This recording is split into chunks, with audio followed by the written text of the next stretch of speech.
Bonjour à tous, bienvenue à la brasserie Wepler. Nous sommes ici dans le 18e arrondissement de Paris. Notre invité aujourd'hui a joué pendant 12 ans dans l'une des séries phares de la télévision française. Il s'agit bien sûr de Sous le soleil, diffusé dans plus de 134 pays. Il y a incarné Grégory, l'un des personnages mythiques de cette série. Avec ce couple, rappelez-vous, Laure, Grégory, je suis sûr que vous vous en rappelez, il nous attend à l'intérieur. Aujourd'hui, c'est un verre avec Frédéric Deban. Suivez-moi.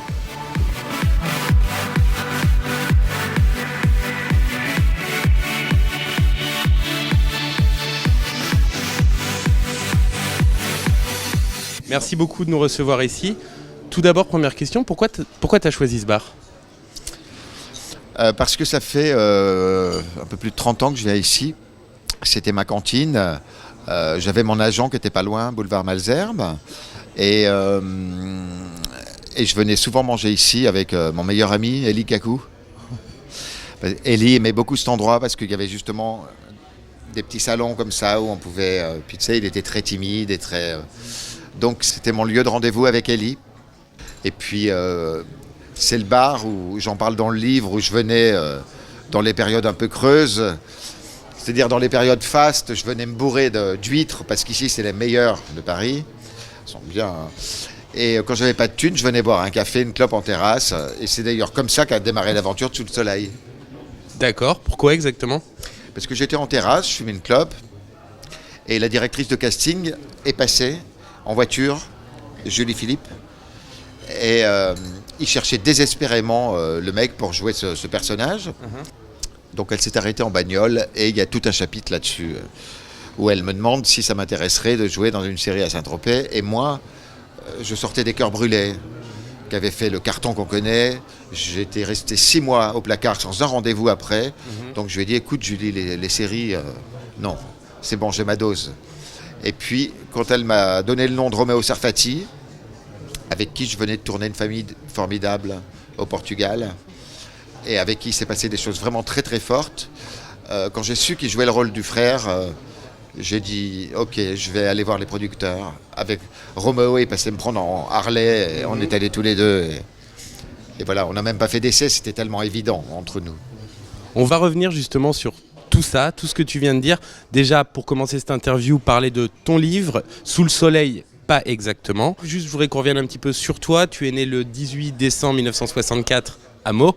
Ça ne se fait pas de donner la date de naissance des vieilles actrices. Bah, écoute, en même temps, on l'a trouvé dans ton... Je sais pas si on l'a trouvé dans ce livre, mais on l'a trouvé dans l'ancien. Donc, j'assume, c'est bon. Tu assumes justement. Je parle d'anciens livres. Tu avais écrit un livre à l'époque, donc en 2013, sur toi, où tu parlais beaucoup de toi. Et dans ce livre, tu parlais de justement ta naissance, etc. Et une histoire avec ta maman, il n'y a pas de secret, qui t'a abandonné, c'est ça, quand tu avais l'âge de 4 ans. Je suis arrivé à une époque charnière, il y a une dizaine d'années, où il me manquait quelque chose. Je prenais pas de plaisir, je prenais plus de plaisir. Et moi, quand je prends pas de plaisir, je débande. Tu vois, donc je me barre ailleurs. Et j'avais tourné une émission pour TF1 qui s'appelait Vie ma vie, avec Laurence Ferrari. D'accord. Le principe, c'est de prendre la place d'un boulanger, d'un charcutier, d'un machin. Et là, en l'occurrence, c'était pour prendre la place d'un éducateur dans une maison de délinquants à Chartres. D'accord. Voilà. Donc j'avais pris sa place pendant 48 heures. Mireille Dumas avait vu cette émission et elle me courait comme une folle après. Elle m'a couru pendant 6 mois après parce qu'elle voulait absolument me recevoir, parce qu'elle était restée sur sa faim, parce que j'avais évoqué un petit peu mon enfance, évidemment, par rapport au sujet. Et on ne dit pas non à Mireille Dumas. Donc il y a un moment où j'ai craqué. Le seul problème, c'est que je me suis retrouvé sur le plateau. Il y avait François Berléand qui venait pour son livre sur son père, L'homme invisible. Il y avait Michel Bernier qui venait pour une pièce. Il y avait les frères Mallet. Il y avait le fils de l'architecte Putman. Et il y avait moi qui n'avais absolument aucune promotion à faire. Je n'avais rien à vendre.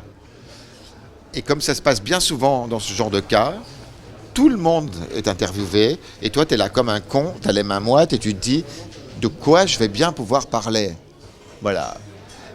Et Mireille m'a branché tout de suite, elle m'a dit, j'ai vu l'émission que vous avez tournée, où vous parlez un peu de votre enfance. Donc, Mireille est une accoucheuse de mots, je suis allé un peu plus loin dans le débat, et à la fin de l'émission, François Berléand, qui a été très touché par ce que j'ai dit, est venu me voir et m'a dit « Écoute Frédéric, est-ce que tu as déjà pensé à l'écriture ?» Et je lui ai dit « Non, François, ça fait quelques années que je fais l'acteur, je suis trop occupé avec les mots des autres pour me consacrer aux miens, si tant est que j'ai quelque chose à dire ou à écrire. » Il me dit tu devrais écrire là-dessus parce que tu en parles magnifiquement bien. Et comme je suis un garçon très obéissant, je l'ai écouté, j'ai essayé. Et j'ai refilé mon manuscrit chez Lafon, il m'a pris tout de suite. J'adore cette expression que j'avais entendue dans une autre interview où tu dis que les comédiens, bah oui, voilà, ils jouent les autres et toi tu décides de te confier. Tu parles beaucoup dans tes livres, que ça soit dans le précédent ou dans celui-là. Pourquoi ? Le sujet était suffisamment fort et chargé en émotions pour que je laisse glisser ma plume et que je me laisse aller à mes mots et à mes émotions. Maintenant, pour celui-là, j'étais assez réticent pour l'écrire parce que, comme je l'explique à l'intérieur, ça n'a pas été le bonheur total de tourner ça pour moi. Tout simplement parce que je n'étais pas à ma place, c'était pas fait pour moi. J'étais pas dans le bon costume. Ou le costume était bon, mais j'étais pas le bon acteur. D'accord. Tu vois. Mais j'écris dans le livre que, comme dans la vie, moi je suis capable de dire je t'aime à quelqu'un en 30 secondes. Tu vois. Et là j'ai dit je t'aime trop vite, j'ai signé trop vite. Mais bon, je suis un mec qui est plutôt professionnel. Quand je signe, je vais au bout du contrat. Mais je me suis rendu compte en arrivant que déjà j'avais 30 ans quand j'ai signé, je devais en faire 20.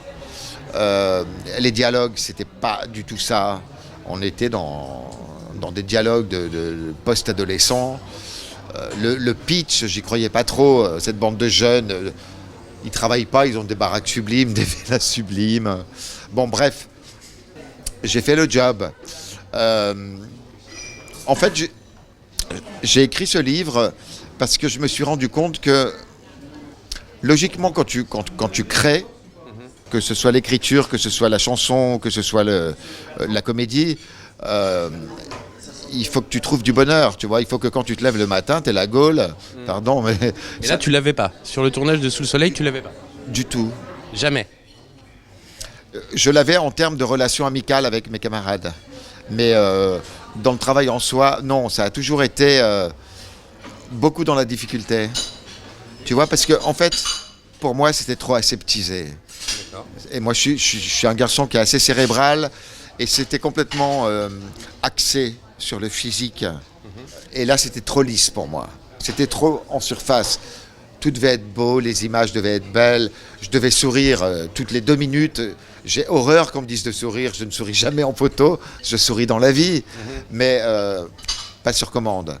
Et là, il fallait toujours que ce soit que dans le positif. Qui plus est, les mecs étaient traités d'une manière très...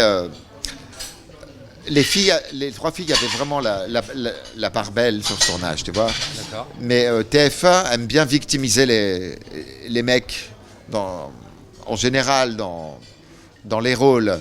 Ils aiment bien en faire pas des losers, mais des mecs qui sont plus ou moins bien dans leur peau. Mais il faut que ce soit fait d'une manière lisse. Alors, je suis bien placé pour savoir que quand tu es mal dans ta peau, je dis là-dedans, c'est chiant d'être un écorché vif, quoi, et de le vivre au quotidien, tu vois. Donc, tout ça était trop lisse pour moi. Mais c'était pas de leur faute, c'est juste moi qui aurais dû... Mais maintenant, quand tu vois les chiffres, une diffusion dans 134 pays, une série qui a cartonné, qui a très bien marché, ça te donnait pas quand même un petit peu de, je sais pas, de bonheur ? Non. D'accord. Non. Moi, ce qui m'intéresse, c'est de rentrer dans l'univers d'un mec qui a écrit quelque chose que je rencontre et que pendant la rencontre, il se passe suffisamment de choses pour qu'il ait envie de m'emmener avec lui dans la chose qu'il a imaginée dans la tête. Là, je suis partant, tu vois. Mais c'est quelque chose de plus personnel et de plus intime. Ça relève plus de l'intime, tu vois. Et surtout d'un univers. En fait, ce qu'on a l'impression, là, ce que tu es en train de dire, c'est un petit peu cette définition de l'acteur dont on rêve peut-être en début de carrière. Et c'est beau de dire ça aujourd'hui, de ce côté artistique de l'acteur, ce pourquoi on a envie de devenir acteur. Ce que t'aimes pas, c'est le côté superficiel de tout ce qui tourne autour, si j'ai bien compris, de ce que deviennent certaines personnes à partir du moment où ils connaissent la célébrité, par exemple. Moi, je dis jamais que je suis acteur, je dis je fais l'acteur. Il y a une très très grande différence. Faire l'acteur, c'est être en état d'interprétation. Mais tu as des gens qui ne sortent jamais de ça. Moi, quand je tourne une scène, je sors du plateau, j'ai fini. Je redeviens ce que je suis dans la vie. T'en as, ça continue hors plateau, tu vois. Ils sont acteurs dans la vie aussi. Bon, je les fuis. On reviendra sur Sous le soleil quand même et sur ce livre, mais je voudrais qu'on revienne un petit peu sur d'autres rôles que tu as eu. Ton premier rôle au cinéma, c'était une réplique face à Alain Delon, c'est ça ? Alors, pas tout à fait. C'était une réplique. C'était par pitié, je vous en supplie. Je m'en souviens. Et en fait, je m'adressais à Jean-François Stévenin. D'accord. Et en fait, Delon arrivait et il me sauvait la vie. Donc, on était quand même ensemble à l'écran. Et il s'est passé une chose, parce que je n'avais pas décidé de faire l'acteur du tout. Hein. Comment c'est arrivé ça ? J'avais une agent à l'époque. Elle me dit, écoute, j'ai montré une de tes photos à un réalisateur qui s'appelle José Pinheiro. Et il voudrait beaucoup te voir pour... c'est un tout petit rôle avec Alain Delon. Je dis, allons-y. Je suis allé, on a parlé 5 minutes. Il m'a dit, c'est bon, je te prends. Je lui ai dit, tu me fais pas faire d'essai. Il me fait, attends, il y a une phrase, je pense que tu vas être capable de la dire. Et ce qui m'a donné la première envie, c'est que, tu sais, tu tournes une scène, et puis le lendemain, tu dois venir pour tourner les raccords dans les axes différents. Mais entre-temps, Delon, comme c'est lui qui produisait, voit ce qu'on appelle les rushs. Et il a vu la rush, les rushs de ma scène. C'est Alain Delon quand même. Il est obligé de rien. Il est venu me voir à la cantine et il m'a dit, j'ai visionné ta scène cet après-midi, je te conseille de continuer parce que c'était formidable. Dans une réplique. Je suis rentré chez moi, Oui. tu vois, je touchais pas le sol. Alors, deuxième rencontre déterminante, Cyril Collard. Court-métrage, Alger la Blanche, c'est ça ? La Blanche. Alors, Cyril, univers, Maurice Pialat. Maurice Pialat, moi, mon univers, voilà, ça va t'en dire long par rapport à une série comme Sous le soleil. Mon univers, c'est Maurice Pialat, c'est John Cassavetes, c'est Woody Allen. On est loin de Sous le soleil, je reconnais. Absolument. Et j'ai fait Alger la Blanche. Et Cyril a fini de me convaincre que j'avais envie de faire ce métier. Il m'avait donné un conseil à l'époque. Il m'avait dit ne tourne pas de série télé. Et tu l'as fait. Et je l'ai fait. Bon, t'as quand même fait des belles rencontres sur cette série. Ben, tous les gens qui sont là sont des belles rencontres. Tonia est une rencontre absolument magnifique. Stéphane, ça va au-delà de la rencontre magnifique. Il y a eu Marie-Christine Adam, qui est une actrice que j'adore. Bénédicte Delmas, qui est formidable. J'ai rencontré des jeunes aussi, comme Nadège, comme la nièce de Marlène Jobert. Alors ça, c'était dans la suite. C'était dans la suite en 2013, Sous le soleil de Saint-Tropez. Alors pourquoi tu réacceptes d'y retourner alors qu'il y en a plein ? Bah justement, Bénédicte Delmas n'a pas voulu reprendre la série. On s'était fait la promesse avec Stéphane, parce que on s'est parlé quelques jours avant sa mort. Alors là, tu parles de Stéphane Slima, oui. qui jouait avec toi dans la série, qui est décédé il y a bientôt 4 ans. Il ne voulait pas y aller parce que on lui proposait 4 jours de tournage. D'accord ? Très courte apparition. Alors que Mademoiselle Blondion en avait 20. C'est un peu normal, elle était à l'écriture, donc elle s'est bien servie. Et c'est pas ma grande copine, hein, du tout. Hein. Du tout. Ah bon ? Ah, pas du tout, non. C'est la seule qui m'a fait chier pour la couverture du livre. Je pense qu'elle n'a pas du tout apprécié que sa photo soit plus petite que celle de Nadège Lacroix. Qui plus est, elle voulait que je lui fasse un compte-rendu du contenu du livre. Je lui ai envoyé un mail en lui disant que c'était pas la gardienne du temple et qu'elle avait été à la tête du spin-off. On a vu ce que ça a donné.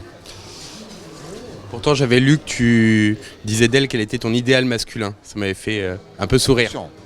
Le portrait que j'ai fait là-dedans, je parlais de la fille que j'ai connue il y a 20 ans. D'accord, ok. Si j'avais un portrait à écrire aujourd'hui, il serait totalement différent. D'accord. Bon, mais elle était marrante cette phrase quand même. Pourquoi idéal masculin ? Parce que je trouvais qu'elle avait un côté très garçon manqué et que je suis pas spécialement raciste. Donc D'accord. On a compris, mais c'est bien dit.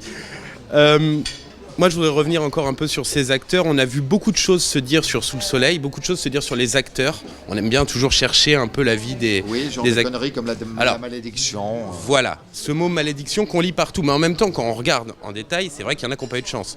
Ouais, c'est vrai.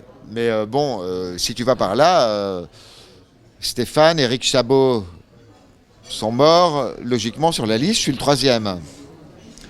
Non, il y avait beaucoup J'ai d'acteurs. pas du tout l'intention de leur faire ce plaisir. Hein.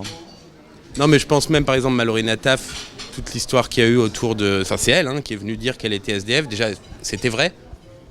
Alors, écoute, Mallory, j'ai beaucoup de mal à en parler parce que je l'ai très très peu connue. D'accord. Je sais que c'était quelqu'un qui était complètement barré, mais barré dans le bon sens. Elle était ailleurs. Ça me plaisait beaucoup chez elle. On dit toujours que les gens qui rient trop fort, qui parlent trop fort, ont quelque chose à cacher. Je ne sais pas de tout ça, ce qui est vrai ou pas, et j'espère vraiment qu'elle va bien, quoi. Je ne peux pas dire autre chose sur elle. On espère tous qu'on a des bons souvenirs. Bon, après, tu racontes aussi des anecdotes rigolotes. Apparemment, elle rigolait des fois un peu fort sur le tournage. Oui, ça, je me rappelle. Ça, c'est drôle. Oui, non, mais elle s'est pissée dessus parce elle partait de faux rire en faux rire, Mallory. Mais bon, elle avait une mini-jupe rouge ou rose. Il n'y en avait qu'une parce que c'était le début, ils n'avaient pas beaucoup de thunes. Donc c'était le soir sur la plage et il y avait... T'avais les coiffeuses qui étaient là avec le sèche-cheveux parce que à chaque réplique, elle pouffait de rire. Je me souviens pas de la réplique, mais elle se pissait dessus, quoi. On se dit, je me pisse dessus de rire. Bah, Mallory, c'était ça. Elle le faisait, elle. Voilà, c'était ça. Mais bon, c'était... Il y a l'anecdote de Brigitte Bardot aussi. Alors ça, qu'est-ce que c'est? Parce que j'ai découvert ça, c'est vrai? Alors, Brigitte Bardot, je me suis quand même penché sur l'anecdote parce qu'elle a fait un tel barouf. Elle n'était pas contente du tournage. Mais non, mais... Ça lui a jamais plu. Attends. Mets-toi à sa place. Enfin, j'ai du mal. Une femme comme Brigitte Bardot, qui est un mythe, qui décide d'arrêter parce qu'elle en a ras le cul de faire du cinéma, qui va s'installer dans un petit village de pêcheurs qui, à l'époque, n'était que Saint-Tropez. C'était pas connu, c'est elle qui a fait connaître Saint-Tropez. Elle va s'installer au bout de la baie des Canebiers. 20 ans après, tu as 300 personnes qui débarquent pour tourner une série qui, en plus, va faire un succès mondial à 100 mètres de chez elle. Tu connais les principes des tournages, tu as les assistants qui barrent la route. Et là, Brigitte, à moins de prendre un bateau, elle ne peut plus aller faire ses courses, quoi. Donc, et en plus, je ne retire pas qu'elle roule comme une malade. Il y a des figurants qui ont réagi sur les sites en disant, je vous confirme que Madame Bardot roule comme une hystérique. Alors bon, moi j'ai un peu transformé l'histoire. C'est vrai que j'ai été un peu hard parce que je l'appelais Cruella. Si tu veux, j'ai un peu caricaturé le truc. En référence au 101 Dalmatien. Voilà. Et je l'ai un peu traité d'hystérique. Mais bon, elle s'est énervée. Alors, la presse à scandale, c'est devenu... Brigitte Bardot a voulu assassiner Frédéric Deban. Ah bah, moi j'ai lu ça. Oui, non, mais c'est des grands malades. D'accord. Donc, moi j'ai fait, si tu veux, elle a fait paraître un article dans Nice Matin en disant, mais qui c'est ce jeune con qui parle de moi pour faire vendre des livres et pour faire le buzz. Mais c'est elle qui a fait le buzz, en fait. Parce qu'il y a eu des millions de vues sur ce truc-là. D'accord. Donc, je lui ai fait une réponse via Nice Matin en lui disant, écoutez, vraiment, je vous aime beaucoup. Et en plus, on a eu un très, très grand ami en commun qui est décédé maintenant, qui bossait à la SPA. Moi-même, à l'époque, j'étais parrain de la SPA. Donc, j'ai dit, bon, je suis peut-être allé un peu fort dans la... Mais c'est du Tex Avery, quoi. C'est du... Non, mais les premiers responsables, c'est la presse People, là, qui ont changé entre dire qu'elle roule vite et dire qu'elle t'a foncé dessus en voiture pour te tuer. Mais bien évidemment, de toute façon, elle n'a pas porté plainte, donc ça va, c'est passé. Cela dit, de toi à moi, je suis pas le roi de l'anecdote, hein, je suis pas... Il faut vraiment que ça me fasse marrer. Tu verras, il y en a 3 dedans. Il y a celle du plongeon, avec... Alors, il faut y venir, parce que c'est la scène, l'une des scènes les plus connues de la série. Bah, c'est la scène mythique. Voilà, la scène mythique de la série. Qu'est-ce qui s'est passé ce jour-là? Bah, le truc, c'est que déjà, on était en plein hiver. Bon, ce qui arrivait souvent, puisqu'on tournait que l'hiver. Parce que l'été, c'est pas possible. Elle va rejoindre son mec. Donc, elle quitte Stéphane Slima, Alain Dulac, qu'elle doit épouser. Et elle est amoureuse de moi, donc elle plonge dans les eaux dégueulasses de Saint-Tropez, parce que les eaux du port sont absolument dégueulasses. La robe de mariée pèse un âne mort. Elle pesait un peu 300 kilos, quoi. Et moi, avec une banane jusque-là, je suis sur le bateau et je dois la faire monter comme si je faisais monter une plume sur le bateau, tu vois. Et tu avais les assistants qui étaient sous l'eau, qui la poussaient au cul pour pouvoir... Et Bénédicte... Elle aime pas qu'on la touche. Mais elle supporte pas. Ça complique les choses. Voilà. Donc, c'est vrai que ce plongeon est absolument magnifique. L'idée est très belle et très romantique, très comme il voulait que ce soit. Mais cette anecdote est très drôle. Vraiment très drôle. Mais on en trouve du coup des anecdotes drôles même. Est-ce que vraiment aujourd'hui tu gardes un mauvais souvenir, même par exemple de la ville de Saint-Tropez? Mais pas du tout. Pas du tout. En fait, je vais te dire, ce livre n'est absolument pas à charge contre la série. Du tout. J'ai décidé de faire témoigner tous mes camarades. La seule personne à qui je m'en prends dans ce livre, c'est moi-même. D'accord. Tu vois, j'explique les choses. J'explique pourquoi ça n'a pas été simple pour moi. J'explique que j'étais pas dans le bon costume. J'explique que j'étais certainement pas le bon acteur pour interpréter cette série. Ce qu'il faut que tu saches quand même, c'est que sur 400 épisodes, je n'en ai tourné que 40. Comment ça? Parce que j'ai pas voulu tourner tout. J'avais besoin de partir tout le temps, voir ailleurs ce qui se passait. Et ce qui est fou, c'est que c'est mon couple avec Bénédicte, en 40 épisodes, en ce qui me concerne, qui est devenu le couple mythique de la série. C'est sur cette image-là de ce couple qu'ils ont vendu la série dans 130 pays. D'accord. C'est quand même fort en 40 épisodes. Est-ce que c'est vrai qu'il y a des projets... Alors j'ai lu ça, certaines personnes ont dit ça, qu'il y avait des projets de suite, encore. Non mais là, il faut arrêter, là. Ah, t'étais pas au courant? Non, et puis en plus, je ferai pas partie du... Ah, ok. Là au moins c'est dit. À moins qu'ils aient un quota pour engager les handicapés, je sais pas si je ferai partie de la distribution. Non, mais pour moi, il en est hors de question. Le tournage du spin-off, en ce qui me concerne, était une telle catastrophe que... Voilà. Si, je ne te dis pas, si tout le monde était d'accord pour revenir, à la limite, je sais pas. Non, parce qu'avec elle, ça passerait pas.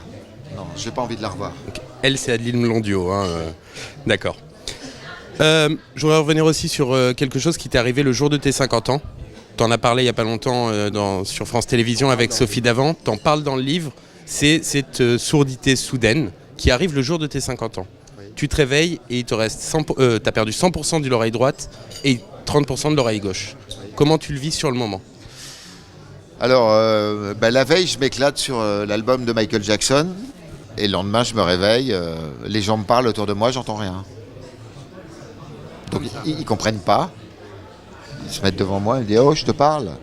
Je fais « Attends, parle-moi ». J'entends rien. Je ne sais pas ce qui se passe. Je ne sais pas du tout ce qui se passe. Je me fais hospitaliser au CHU d'Orsayville, pendant 10 jours. Ils me font toute une batterie d'examens, des scanners, des IRM, des échographies, prise de sang, pour voir si j'ai pas de syphilis, parce que ça peut venir de là aussi. Ils ne trouvent rien. Je sors de là, et pendant 5 mois, je suis lâché dans la nature. Comme ça. Aucune réponse. Sans traitement. Ben non, ils n'ont rien trouvé. Sans traitement, sans rien. Écoute bien. Je décide de communiquer sur un magazine. Quand elle a lu cet article, une fan belge, qui est boulangère à Liège, qui s'appelle Lucia, m'a envoyé un message sur Facebook en privé en disant « Écoute Frédéric, je suis vraiment désolé de ce qui t'arrive. Ma mère a un ORL qui est absolument formidable à Bruxelles. Ça ne te coûte rien d'y aller. » Et j'ai pris le train, je suis allé à Bruxelles, je suis allé voir son ORL. Je suis rentré dans le cabinet. Mec au demeurant pas sympathique du tout, ce qui m'a surpris pour un Belge. Le mec me dit fermez les yeux. Écoute, quand je suis rentré dans le bureau, il a vu ce que j'avais immédiatement. Hein. Écoute bien, au bout de 5 mois, Et j'ai vu les plus grands spécialistes de Paris, avant. Il m'a dit de fermer les yeux et de faire un demi-tour sur la droite. Je l'ai fait et j'ai eu un léger déséquilibre. Il m'a dit, mais attendez, il y a quelque chose que je ne comprends pas. J'ai votre dossier médical sous les yeux, ça fait 5 mois que vous consultez. Vous avez été hospitalisé 10 jours et on ne vous a pas détecté. Alors, je vous dis, vous avez une labyrinthite aiguë. C'est-à-dire que détecter une labyrinthite aiguë pour un ORL de base, pas un grand professeur, c'est l'équivalent de détecter une angine ou une rougeole chez un bébé. D'accord ?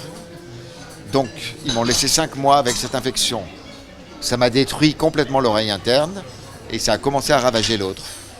Donc, le mec m'a dit, je vais vous donner un traitement de cheval pour enrayer l'infection, mais vous ne récupérerez jamais cette oreille et celle-là, je ne vous garantis pas que ça va s'arranger. T'imagines ? D'accord. Donc, je vais bien évidemment déposer plainte contre la médecine française. Je ne vais pas me gêner. Je ne peux pas faire autrement. Non, mais bien sûr. Il va bien falloir que je vive. Ouais. Tu vois, si on se réfère à mon CV, j'ai fait une centaine de films. J'ai que 50 ans, je suis à la moitié de ma vie. Peut-être que je pourrais faire 50 films après. Sauf que là, je ne peux plus. Parce qu'ils ont mal fait leur boulot. J'ai beaucoup de respect pour la médecine, par ailleurs.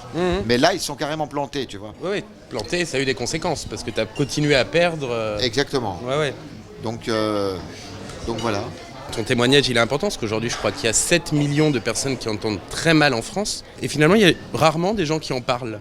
En tout cas, des gens connus, non. Oui, voilà, c'est vrai. Mais oui, mais pourquoi t'en parles pas ? Parce que quand tu annonces que tu as un problème médical, tout de suite, les gens t'imaginent. Imagine que tu as fait un AVC, que tu es bloqué de la moitié de la gueule, et que, tu vois, c'est un handicap qui se voit pas. Si on se connaît pas et que tu rentres dans le bar et, je sais pas, on discute, machin, tu vois pas. Mais ça s'appelle un handicap. C'est un handicap. Mais c'est un handicap dont on parle peu. Est-ce que tu as l'intention d'en parler ? Peut-être plus que... Je suis en train d'écrire, j'ai déjà bien avancé, je suis en train d'écrire mon prochain livre que je ne vais non seulement écrire, mais que je vais jouer sur scène. D'accord. Voilà, ça s'appelle Journal d'un malentendant et c'est malentendu. Beau titre. Oui. Et je vais être seul en scène, avec mes mots, avec mes émotions, parce qu'il n'y a pas que du pathos là-dedans. C'est vrai que c'est hyper difficile à vivre parce que tu as un tracteur dans la tête du matin au soir. Mais il y a des situations très, très cocasses et très drôles. C'est quelque chose de très scénique. Je peux monter sur scène. Je peux monter sur scène avec ça et je vais le faire. C'est mon prochain projet. Le seul rêve de comédien que j'ai à l'heure actuelle et que j'avais avant ça, c'était de me retrouver sur scène seul. Je ne te parlerai pas de stand-up parce que j'en ai ras-le-bol de tous ces anglicismes de merde qui nous font chier la vie. Je te parlerai d'un seul en scène. Voilà. Il y a beaucoup de choses à raconter. La redécouverte des ébats sexuels, par exemple. C'est-à-dire que la lumière éteinte, c'est terminé, quoi. D'accord. Eh ben oui, parce qu'il faut que tu gâtes les réactions de la personne. Non, mais c'est là où je dis qu'on n'en parle pas beaucoup et que c'est des choses auxquelles on pense pas, mais oui. Non, mais c'est des trucs aussi cons. Ouais. La musique. Je voudrais faire 10 tableaux. Il y aura 10 tableaux en tout.